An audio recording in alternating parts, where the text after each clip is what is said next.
നാം കഴിക്കുന്ന ആഹാര പദാർത്ഥങ്ങളെ വിഘടിപ്പിച്ച് ആഗിരണത്തിന് സഹായിക്കുന്ന തരത്തിൽ ലഘു ഘടകങ്ങളാക്കി മാറ്റാൻ സഹായിക്കുന്ന അവയവ വ്യവസ്ഥയായ ഡൈജസ്റ്റീവ് സിസ്റ്റം അല്ലെങ്കിൽ ദഹന വ്യവസ്ഥയെക്കുറിച്ചാണ് നമ്മൾ ഇന്ന് ചർച്ച ചെയ്യാൻ പോകുന്നത്. എല്ലാ കൂട്ടുകാർക്കും ബയോസ്ട്രിപ്സ് മീഡിയ ചാനലിലേക്ക് സ്വാഗതം. നാം കഴിക്കുന്ന ആഹാരത്തിലൂടെ നമുക്ക് ലഭിക്കേണ്ട പ്രധാനപ്പെട്ട പോഷക ഘടകങ്ങളാണ് ധാന്യകം അല്ലെങ്കിൽ കാർബോഹൈഡ്രേറ്റ്, പ്രോട്ടീൻ അല്ലെങ്കിൽ മാംസ്യം, കൊഴുപ്പ് അല്ലെങ്കിൽ ഫാറ്റ്, ധാതുക്കൾ അല്ലെങ്കിൽ മിനറൽസ്, വിറ്റാമിനുകൾ, ജലം എന്നിവ. നമ്മുടെ ശരീരത്തിൽ നടക്കുന്ന വിവിധ പ്രവർത്തനങ്ങൾക്കാവശ്യമായ ഊർജം നൽകുന്ന പ്രധാനപ്പെട്ട പോഷക ഘടകമാണ് ധാന്യകം. ഊർജദായകർ എന്നറിയപ്പെടുന്ന പോഷക ഘടകമാണ് ധാന്യകം. അതുപോലെ നമ്മുടെ ശരീര നിർമ്മാതാക്കൾ എന്നറിയപ്പെടുന്ന പോഷക ഘടകമാണ് പ്രോട്ടീൻ. ശരീരകലകളുടെ നിർമ്മാണത്തിനും കലകളുടെ കേടുപാടുകൾ തീർക്കുന്നതിനും സഹായിക്കുന്ന പോഷക ഘടകമാണ് പ്രോട്ടീൻ. കൊഴുപ്പും ഊർജദായകരായി പ്രവർത്തിക്കുന്ന പോഷക ഘടകമാണ്. അതുപോലെ ധാതുക്കൾ, വിറ്റാമിനുകൾ എന്നിവ നമ്മുടെ ജീവൽ പ്രവർത്തനങ്ങളുടെ നിയന്ത്രണത്തിന് വളരെ അത്യാവശ്യം വേണ്ട പോഷക ഘടകങ്ങളാണ്. നമ്മുടെ ശരീരത്തിലൂടെയുള്ള പദാർത്ഥ സംവഹനത്തിനും ആന്തര സമസ്ഥിതി പാലനത്തിനും ഏറ്റവും അത്യാവശ്യം വേണ്ട ഒരു പോഷക ഘടകമാണ് ജലം. എന്താണ് ദഹനം അല്ലെങ്കിൽ ഡൈജഷൻ? സങ്കീർണമായ ആഹാര പദാർത്ഥങ്ങളെ ആഗിരണത്തിന് സഹായിക്കുന്ന തരത്തിൽ ലഘു ഘടകങ്ങളാക്കി മാറ്റുന്ന പ്രക്രിയയാണ് ദഹനം അല്ലെങ്കിൽ ഡൈജഷൻ.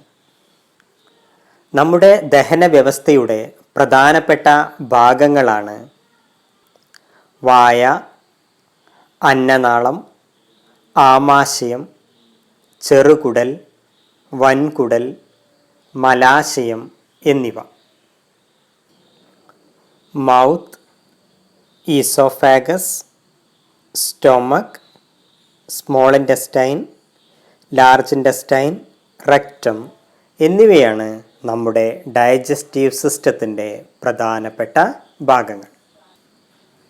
പല്ലുകൾ, നാവ്, ഉമിനീർ ഗ്രന്ഥികൾ എന്നിവയാണ് നമ്മുടെ വായിൽ കാണപ്പെടുന്ന ദഹനോപാധികൾ. നാം കഴിക്കുന്ന ആഹാരത്തെ ചവച്ചരച്ച് ചെറുകണികകളാക്കി മാറ്റാൻ സഹായിക്കുന്ന ഭാഗമാണ് പല്ലുകൾ. 32 പല്ലുകളാണ് പ്രായപൂർത്തിയായ ഒരു മനുഷ്യനിൽ കാണപ്പെടുന്നത്. 4 തരം പല്ലുകളാണ് നമ്മുടെ വായിൽ കാണപ്പെടുന്നത്. ഒന്ന് ഉളിപ്പല്ല് അല്ലെങ്കിൽ ഇൻസിസർ. ആഹാരം കടിച്ച് മുറിക്കുന്നതിന് സഹായിക്കുന്ന പല്ലുകളാണ് ഇൻസിസേഴ്സ്. ഇൻസിസേഴ്സിൻ്റെ എണ്ണം 8 ആണ്. 2 കോമ്പല്ല് അല്ലെങ്കിൽ കനൈൻ. ആഹാരം കടിച്ചു കീറാൻ സഹായിക്കുന്ന പല്ലുകളാണ് കോമ്പല്ല്. കോമ്പല്ലിൻ്റെ എണ്ണം 4 ആണ്. അഗ്രചർവണകം അല്ലെങ്കിൽ പ്രീമൊളാർ. ആഹാരം ചവച്ചരയ്ക്കാൻ സഹായിക്കുന്ന പല്ലുകളാണ് അഗ്രചർവണകം.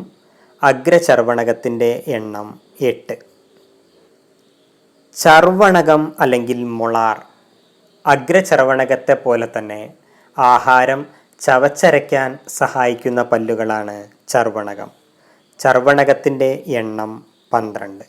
ഇങ്ങനെ ആകെ 32 പല്ലുകളാണ് വായിൽ കാണപ്പെടുന്നത്. ഒരു കുഞ്ഞ് ജനിച്ചതിന് ശേഷം ആദ്യം വായിൽ പ്രത്യക്ഷപ്പെടുന്ന പല്ലുകളെയാണ് പാൽപ്പല്ലുകൾ അല്ലെങ്കിൽ മിൽക്ക് ടീത്ത് എന്ന് വിളിക്കുന്നത്. മനുഷ്യനിലെ പാൽപ്പല്ലുകളുടെ എണ്ണം 20 ആണ്. അതുപോലെ തന്നെ അവസാനത്തെ 4 ചർവണകങ്ങൾ പ്രായപൂർത്തിയായതിന് ശേഷം മാത്രമാണ് പ്രത്യക്ഷപ്പെടുന്നത്. ഇവയെയാണ് വിവേകദന്തങ്ങൾ അല്ലെങ്കിൽ വിസ്ഡം ടീത്ത് എന്ന് വിളിക്കുന്നത്. അടുത്തതായി നമുക്ക് ഒരു പല്ലിൻ്റെ ഘടനയൊന്ന് നോക്കാം. മോണയ്ക്ക് പുറത്ത് കാണുന്ന ഈ ഭാഗമാണ് ദന്തമകുടം അല്ലെങ്കിൽ ക്രൗൺ എന്നറിയപ്പെടുന്നത്. മോണയോട് ചേർന്ന് കാണുന്ന ഈ ഭാഗത്തെയാണ് ദന്തഗളം അല്ലെങ്കിൽ നെക്ക് എന്ന് വിളിക്കുന്നത്. താഴെ കാണുന്ന ഈ ഭാഗമാണ് ദന്തമൂലം അല്ലെങ്കിൽ റൂട്ട് എന്നറിയപ്പെടുന്ന ഭാഗം. നമ്മുടെ പല്ലിൻ്റെ ആവരണമാണ് ഇനാമൽ. നമ്മുടെ ശരീരത്തിലെ ഏറ്റവും കടുപ്പമേറിയ ഭാഗമാണ് ഇനാമൽ.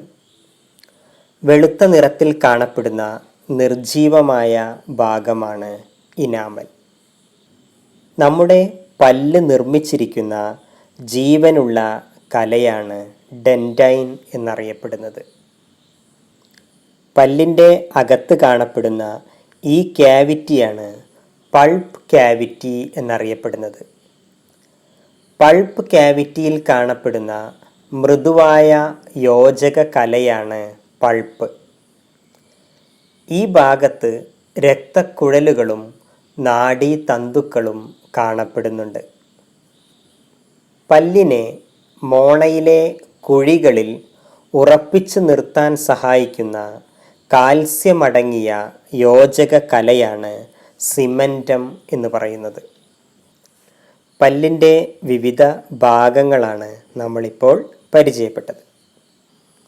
ദഹനത്തിന് സഹായിക്കുന്ന മറ്റൊരു ഭാഗമാണ് സലൈവറി ഗ്ലാൻസ് അല്ലെങ്കിൽ ഉമിനീർ ഗ്രന്ഥികൾ. 3 ജോഡി ഉമിനീർ ഗ്രന്ഥികളാണ് വായിൽ കാണപ്പെടുന്നത്. ഇവയാണ് പരോട്ടിഡ്, സബ് മാക്സിലറി അല്ലെങ്കിൽ sub mandibular and sub lingual. ഈ ഉമിനീർ ഗ്രന്ഥികൾ ഉൽപ്പാദിപ്പിക്കുന്ന സ്രവമാണ് ഉമിനീർ. ഉമിനീരിലെ പ്രധാനപ്പെട്ട ഘടകങ്ങളാണ് ലൈസോസൈം, സലൈവറി അമൈലേസ്, ശ്ലേഷ്മം എന്നിവ. ഭക്ഷണത്തിലൂടെ പ്രവേശിക്കുന്ന രോഗാണുക്കളെ ഒരു പരിധിവരെ നശിപ്പിക്കാൻ സഹായിക്കുന്ന ഒരു എൻസൈമാണ് ലൈസോസൈം. അതുപോലെ ഭക്ഷണത്തിനെ വിഴുങ്ങാൻ പാകത്തിൽ വഴുവഴുപ്പുള്ളതാക്കി മാറ്റാൻ സഹായിക്കുന്നത് ഉമിനീരിലടങ്ങിയ ശ്ലേഷ്മമാണ്.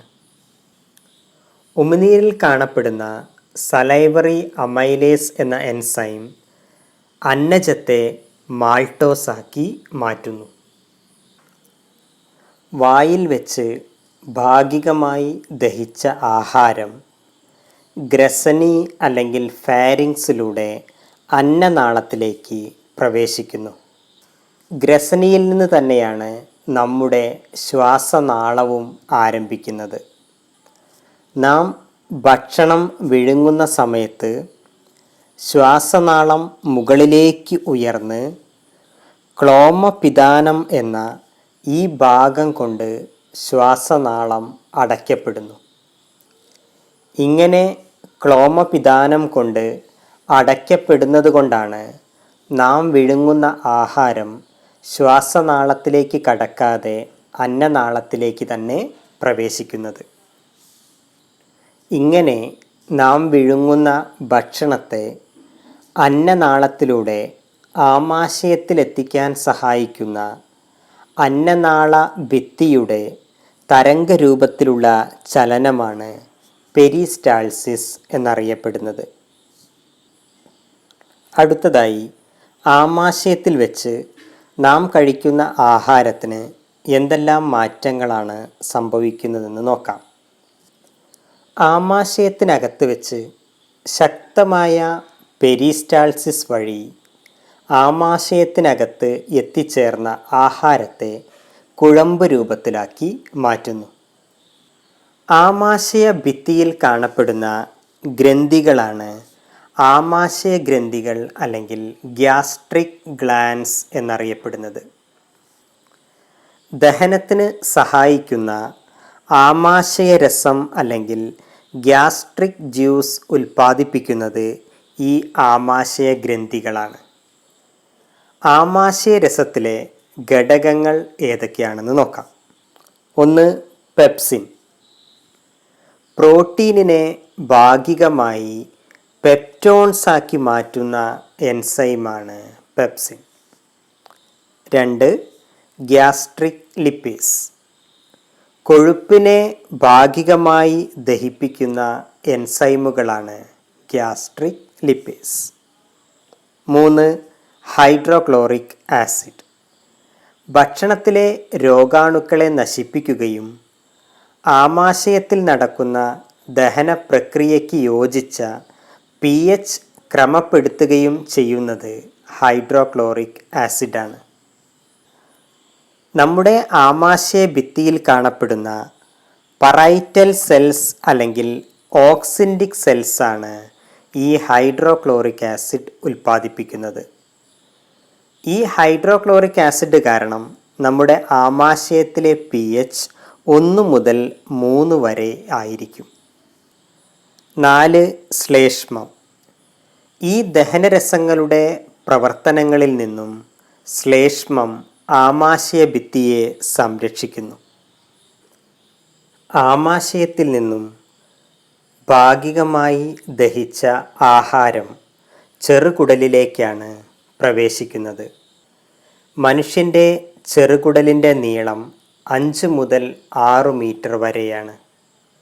ആഹാരത്തിൻ്റെ ദഹനം പൂർത്തിയാവുന്നതും ആഗിരണം ആരംഭിക്കുന്നതും ചെറുകുടലിൽ വെച്ചാണ്. നമ്മുടെ ആമാശയത്തിൽ നിന്നും ഭാഗികമായി ദഹിച്ച ഭക്ഷണം ചെറുകുടലിൻ്റെ ആദ്യ ഭാഗമായ പക്വാശയത്തിലേക്കാണ് പ്രവേശിക്കുന്നത്. നമ്മുടെ കരൾ, അതുപോലെ ആഗ്നേയ ഗ്രന്ഥി അല്ലെങ്കിൽ പാൻക്രിയാസ് എന്നിവ ഉൽപ്പാദിപ്പിക്കുന്ന ദഹനരസങ്ങൾ പക്വാശയം അല്ലെങ്കിൽ ഈ ഡിയോഡിനത്തിലേക്കാണ് എത്തിച്ചേരുന്നത്. ഇവയിലടങ്ങിയ എൻസൈമുകൾ ഭാഗികമായി ദഹിച്ച ഭക്ഷണത്തിൻ്റെ ദഹനത്തിന് സഹായിക്കുന്നു. ആദ്യമായി നമുക്ക് ദഹനത്തിൽ നമ്മുടെ ശരീരത്തിലെ ഏറ്റവും വലിയ ഗ്രന്ഥിയായ കരളിൻ്റെ ജോലി എന്താണെന്ന് നോക്കാം. കരൾ ഉൽപ്പാദിപ്പിക്കുന്ന സ്രവമാണ് ബൈൽ അല്ലെങ്കിൽ പിത്തരസം. പിത്തരസത്തിൽ എൻസൈമുകൾ കാണപ്പെടുന്നില്ല. കരൾ ഉൽപ്പാദിപ്പിക്കുന്ന പിത്തരസം പിത്താശയം അല്ലെങ്കിൽ ഗാൾ ബ്ലാഡറിലാണ് സംഭരിക്കുന്നത്. ഈ പിത്തരസം കൊഴുപ്പിനെ ചെറുകണികകളാക്കുകയും ഭക്ഷണത്തെ ക്ഷാരഗുണമുള്ളതാക്കി മാറ്റുകയും ചെയ്യുന്നു. ആഗ്നേയ ഗ്രന്ഥി ഉൽപ്പാദിപ്പിക്കുന്ന ആഗ്നേയരസം അല്ലെങ്കിൽ പാൻക്രിയാറ്റിക് ജ്യൂസ് പിത്തരസത്തിൻ്റെ കൂടെയാണ് പക്വാശയത്തിൽ എത്തിച്ചേരുന്നത്. ആഗ്നേയരസത്തിൽ അടങ്ങിയ വിവിധ എൻസൈമുകൾ ഭക്ഷണത്തിൻ്റെ ദഹനത്തെ എങ്ങനെ സഹായിക്കുന്നുവെന്ന് നോക്കാം. 1, പാൻക്രിയാറ്റിക് അമൈലേസ്. അന്നജത്തെ മാൾട്ടോസാക്കി മാറ്റാൻ സഹായിക്കുന്ന എൻസൈമാണ് പാൻക്രിയാറ്റിക് അമൈലേസ്. 2, ട്രിപ്സിൻ. പ്രോട്ടീൻ മോളിക്യൂൾസിനെ പെപ്റ്റൈഡാക്കി മാറ്റുന്നു. 3, പാൻക്രിയാറ്റിക് ലിപ്പേസ്. കൊഴുപ്പിനെ ഫാറ്റി ആസിഡും ഗ്ലിസറോളുമാക്കി മാറ്റാൻ സഹായിക്കുന്ന എൻസൈമാണ് പാൻക്രിയാറ്റിക് ലിപ്പേസ്. പക്വാശയത്തിൽ നിന്നും ആഹാരം മുന്നോട്ട് പോകുന്ന സമയത്ത് ചെറുകുടലിൽ കാണപ്പെടുന്ന ഗ്രന്ഥികൾ സ്രവിക്കുന്ന ആന്ത്രരസം അല്ലെങ്കിൽ ഇൻറ്റസ്റ്റൈനൽ ജ്യൂസുമായി ഈ ഭക്ഷണം കലരുന്നു. ഈ ആന്ത്രരസത്തിനകത്തും വിവിധ തരം എൻസൈമുകൾ കാണപ്പെടുന്നുണ്ട്. 1, മാൾട്ടേസ്. മാൾട്ടോസ് എന്ന ഷുഗറിനെ ഗ്ലൂക്കോസാക്കി മാറ്റുന്ന എൻസൈമാണ് മാൾട്ടേസ്. 2. ലാക്ടേസ്. ലാക്ടോസിനെ ഗ്ലൂക്കോസും ഗാലക്ടോസുമാക്കി മാറ്റാൻ സഹായിക്കുന്ന എൻസൈമാണ് ലാക്ടേസ്. 3. സൂക്രേസ്. സൂക്രോസിനെ ഗ്ലൂക്കോസും ഫ്രക്ടോസുമാക്കി മാറ്റാൻ സഹായിക്കുന്ന എൻസൈമാണ് സൂക്രേസ്. അതുപോലെ പെപ്റ്റിഡേസ്. പെപ്റ്റൈഡ്സിനെ അമിനോ ആസിഡുകളാക്കി മാറ്റുന്ന എൻസൈമുകളാണ് പെപ്റ്റിഡേസസ്.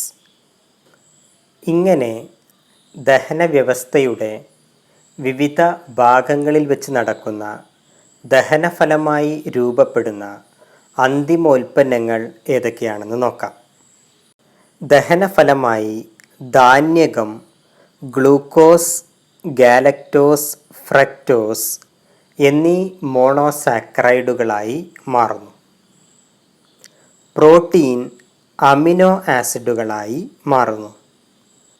കൊഴുപ്പ് ഫാറ്റി ആസിഡും ഗ്ലിസറോളുമായി മാറുന്നു. അടുത്തതായി നമുക്ക് ദഹനഫലമായി രൂപം കൊള്ളുന്ന ഈ ഘടകങ്ങളുടെ ആഗിരണം അല്ലെങ്കിൽ അബ്സോർപ്ഷൻ നടക്കുന്നത് എങ്ങനെയാണെന്ന് നോക്കാം.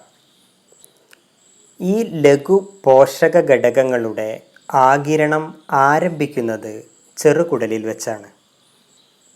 ചെറുകുടലിൻ്റെ ഭിത്തിയിൽ കാണപ്പെടുന്ന ചെറിയ വിരലുകൾ പോലെയുള്ള ഭാഗങ്ങളെയാണ് വില്ലസുകൾ എന്ന് വിളിക്കുന്നത്. ഈ വില്ലസുകൾ ചെറുകുടലിൻ്റെ പ്രതല വിസ്തീർണം വർദ്ധിപ്പിക്കാൻ സഹായിക്കുന്നു. ഈ വില്ലസുകളിൽ രക്തലോമികകളും ലിംഫ് ലോമികകളായ ലാക്ടീലുകളും കാണപ്പെടുന്നുണ്ട്. ജലത്തിൽ ലയിക്കുന്ന പോഷക ഘടകങ്ങളായ glucose, galactose, fructose, amino acids എന്നിവ ആഗിരണം ചെയ്യപ്പെടുന്നത് രക്തത്തിലേക്കാണ്. അതേസമയം ജലത്തിൽ ലയിക്കാത്ത ഫാറ്റി ആസിഡുകളും ഗ്ലിസറോളും ലിംഫിലേക്കാണ് ആഗിരണം ചെയ്യപ്പെടുന്നത്.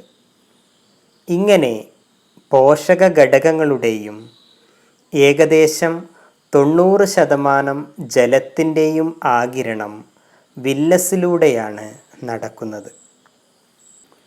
അടുത്തതായി നമുക്ക് ഏതെല്ലാം വഴികളിലൂടെയാണ് ആഗിരണം നടക്കുന്നതെന്ന് നോക്കാം. 1. Simple diffusion. ഗാഢത കൂടിയ ഭാഗത്തു നിന്നും ഗാഢത കുറഞ്ഞ ഭാഗത്തേക്കുള്ള തന്മാത്രകളുടെ സഞ്ചാരമാണ് സിമ്പിൾ ഡിഫ്യൂഷൻ. ഫാറ്റി ആസിഡിൻ്റെയും ഗ്ലിസറോളിൻ്റെയും ആഗിരണം നടക്കുന്നത് സിമ്പിൾ ഡിഫ്യൂഷൻ വഴിയാണ്. 2. Facilitated diffusion. കോശത്തിലെ പ്രോട്ടീൻ തന്മാത്രകളുടെ സഹായത്തോടെ നടക്കുന്ന ഡിഫ്യൂഷനാണ് facilitated diffusion. Glucose, fructose, galactose, ചില അമിനോ ആസിഡുകൾ എന്നിവയുടെ ആഗിരണം നടക്കുന്നത് ഫെസിലിറ്റേറ്റഡ് ഡിഫ്യൂഷൻ വഴിയാണ്. 3. ഓസ്മോസിസ്. ഗാഢത കൂടിയ ഭാഗത്തു നിന്നും ഗാഢത കുറഞ്ഞ ഭാഗത്തേക്ക് ഒരു അർദ്ധതാര്യസ്തരത്തിലൂടെയുള്ള ജലതന്മാത്രകളുടെ പ്രവാഹമാണ് ഓസ്മോസിസ്. ഓസ്മോസിസ് വഴിയാണ് ജലത്തിൻ്റെ ആഗിരണം നടക്കുന്നത്. 4. Active transport. ഗാഢത കുറഞ്ഞ ഭാഗത്തു നിന്നും ഗാഢത കൂടിയ ഭാഗത്തേക്ക് ഊർജം ഉപയോഗിച്ച് കാരിയർ പ്രോട്ടീൻസിൻ്റെ സഹായത്തോടെ തന്മാത്രകൾ ആഗിരണം ചെയ്യപ്പെടുന്ന പ്രക്രിയയാണ് ആക്റ്റീവ് ട്രാൻസ്പോർട്ട്. ചെറുകുടലിൽ നിന്നും ഗ്ലൂക്കോസ്, ലവണങ്ങൾ എന്നിവയുടെ ഗാഢത കുറയുമ്പോൾ ആക്റ്റീവ് ട്രാൻസ്പോർട്ടിലൂടെയാണ് ആഗിരണം നടക്കുന്നത്.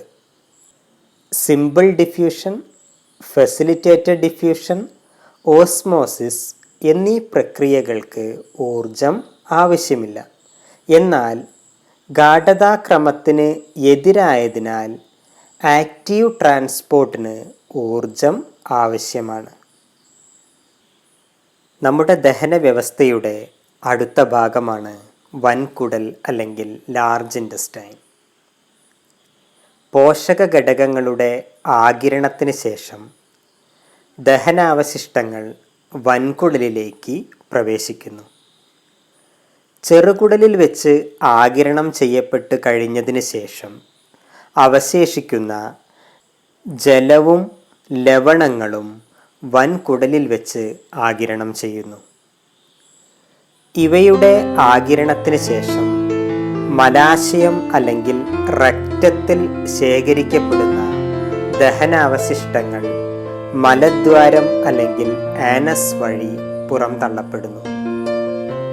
ഇങ്ങനെ നമ്മുടെ അന്നപഥത്തിൽ നടക്കുന്ന നിരവധി സങ്കീർണ പ്രവർത്തനങ്ങളിലൂടെയാണ് ദഹന പ്രക്രിയ പൂർണ്ണമാവുന്നത്. ഇതിന് ഏകദേശം 4 മുതൽ 5 മണിക്കൂർ വരെ സമയം ആവശ്യമാണ്. മനുഷ്യൻ്റെ ദഹന വ്യവസ്ഥയുടെ വിവിധ ഭാഗങ്ങളെക്കുറിച്ചും ഓരോ ഭാഗത്തും വെച്ച് നടക്കുന്ന പ്രവർത്തനങ്ങളുമാണ് നമ്മൾ ഇന്നത്തെ വീഡിയോയിൽ ചർച്ച ചെയ്തത്. അടുത്തൊരു ടോപ്പിക്കുമായി നമുക്ക് വീണ്ടും കാണാം. ബൈ.